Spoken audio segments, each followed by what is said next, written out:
Halo semuanya, Assalamualaikum warahmatullahi wabarakatuh. Perkenalkan, kami dari kelompok 3 ingin mempresentasikan mengenai aspek perilaku pada perencanaan laba. Sebelumnya, izinkan kami untuk memperkenalkan anggota kelompok kami. Saya sendiri, nama saya Oki Oktaviani, kemudian teman-teman saya yang lainnya. Assalamualaikum warahmatullahi wabarakatuh. Nama saya Wina Triyuningsih. Assalamualaikum warahmatullahi wabarakatuh. Perkenalkan, nama saya Dina Nujul Puja. Assalamualaikum warahmatullahi wabarakatuh. Nama saya Dina Kurniasih.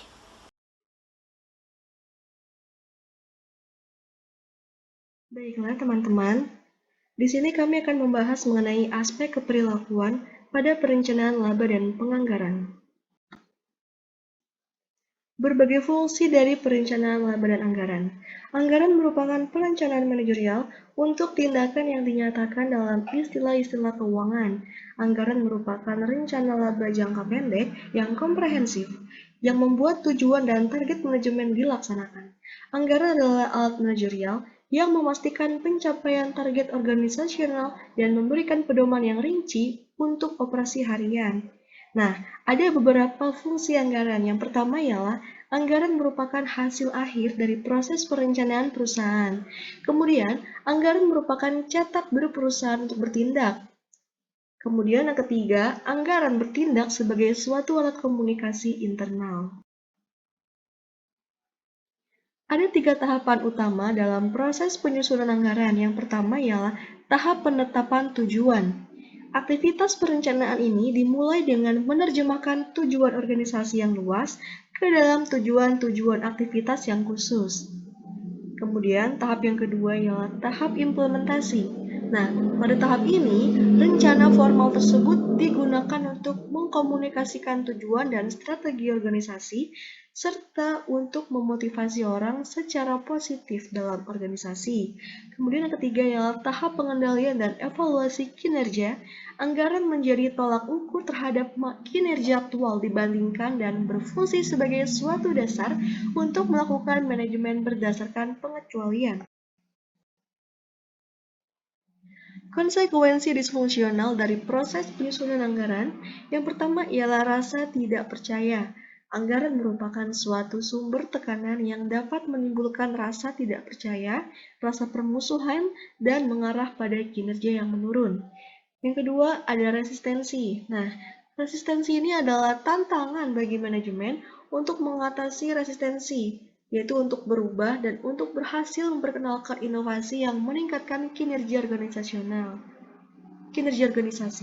Kemudian yang ketiga ialah konflik internal. Konflik internal dapat berkembang sebagai akibat dari laporan kinerja yang membandingkan satu departemen dengan departemen lainnya.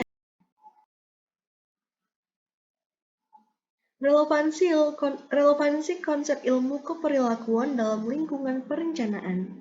Yang pertama, dampak dari lingkungan perencanaan, yaitu ukuran dan struktur, gaya kepemimpinan, jenis sistem pengendalian, dan stabilitas lingkungan dari suatu organisasi merupakan beberapa faktor yang mempengaruhi lingkungan kerja di mana perencanaan terjadi. Yang kedua, ada ukuran dan struktur organisasi. Ukuran dan struktur dari suatu organisasi akan mempengaruhi perilaku manusia dan pola interaksi dalam tahap penetapan tujuan, implementasi, dan pengendalian serta evaluasi terhadap proses perencanaan. Kemudian ada gaya kepemimpinan. Dalam gaya kepemimpinan otoriter, anggaran dipandang sebagai alat pengendalian manajemen yang didesain untuk memastikan kepatuhan karyawan terhadap harapan dan manajemen puncak. Konsep-konsep keperilakuan yang relevan dalam proses penyusunan anggaran. Yang pertama, tahap penetapan tujuan. Tahap penetapan tujuan merupakan yang paling penting untuk diingat bahwa orang-orang dalam organisasi bertanggung jawab untuk menentukan sasaran dan menetapkan tujuan. Kemudian yang kedua ialah keselarasan tujuan. Keselarasan tujuan atau kompatibilitas akan terjadi ketika individu memandang bahwa kebutuhan pribadinya dapat dipenuhi dengan mencapai tujuan organisasi. Yang ketiga ialah partisipasi. Partisipasi adalah suatu proses pengambilan keputusan bersama oleh dua bagian atau lebih pihak di mana keputusan tersebut akan memiliki dampak masa depan terhadap mereka yang membuatnya. Yang keempat, manfaat partisipasi. Partisipan menjadi terlibat secara emosi dan bukan hanya secara tugas dalam pekerjaan mereka. Kemudian yang kelima ada batasan dan permasalahan partisipasi. Nah, proses partisipasi akan memberikan kekuasaan kepada manajer untuk menetapkan isi dari anggaran mereka. Kekuasaan ini bisa digunakan dengan cara yang memiliki konsekuensi disfungsional bagi organisasi tersebut. Yang keenam ialah tahap implementasi.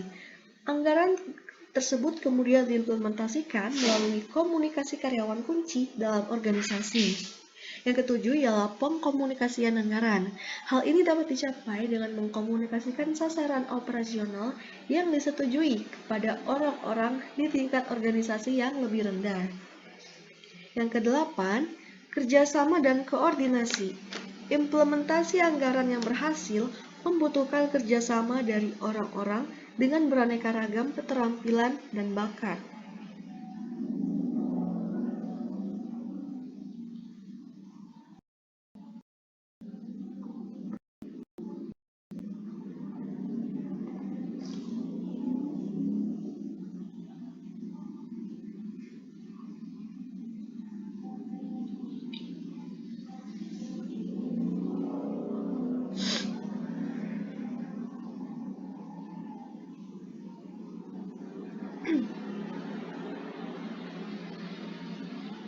Yang kesembilan ialah tahap pengendalian dan evaluasi kinerja.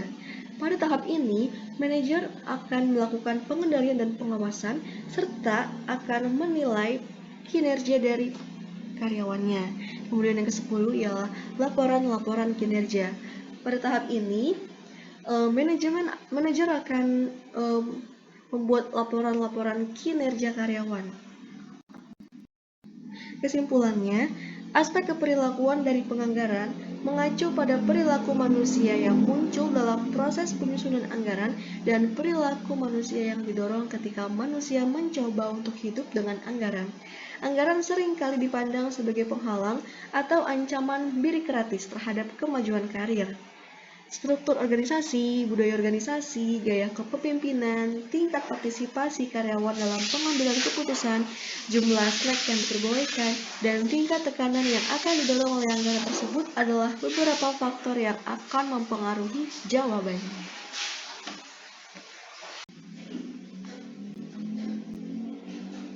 Demikian presentasi dari kelompok kami, kurang lebihnya mohon maaf. Terima kasih. Wassalamualaikum warahmatullahi wabarakatuh.